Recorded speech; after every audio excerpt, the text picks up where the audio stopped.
Hi everyone, I'm Aliel and welcome back to my channel. If you are new to this channel, please don't forget to subscribe. So in this video, pag-uusapan natin yung cash advance limit and credit card limit kasi lately I've been getting a lot of questions regarding cash advance and credit card limit. One of the common question is that kung magkaiba ba yung cash advance limit and credit card limit.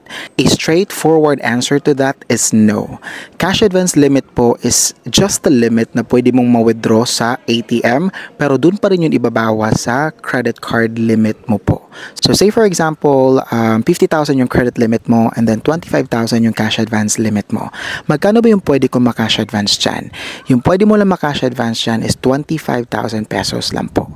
Hindi ko pa naman nagamit yung yung credit card may 25,000 pang natitira. Yung 25,000 po na natitira doon, pwede mo siyang gamitin sa ibang transaction aside from cash advances po. So another example, same thing, 50,000 yung credit limit, 25,000 yung cash advance limit.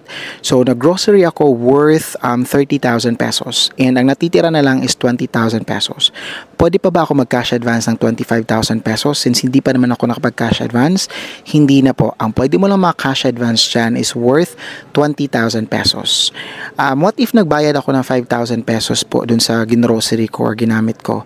Pwede mo pa yung makuha yung 5,000 pesos in a form of cash advance kasi meron pang 5,000 na natitira sa cash advance limit mo. Another example to that, let's say same thing, 50,000 yung credit limit mo and then 25,000 yung cash advance limit mo.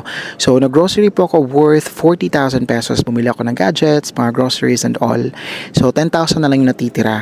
Pwede pa ba ako makapag-cash advance ng 25,000 pesos? Hindi na po. Ang pwede mo lang i-cash advance is 10,000 pesos na lang po kasi yun na lang yung natitira sa cash sa credit limit mo. What if po nagbayad ako ng 30,000 pesos and then mag-cash advance ako ng 25,000 pesos? Pwede ba yun? Hindi na po. Ang pwede mo lang makash advance after mo magbayad ng 25,000 pesos is yung 15,000 pesos na lang po. So ayun po. Again, yung cash advance limit and yung credit limit po ay hindi po sila magkaiba. So I hope that you learned something about this video. Again, this is Aliel and thank you for watching. Have a great day. Bye!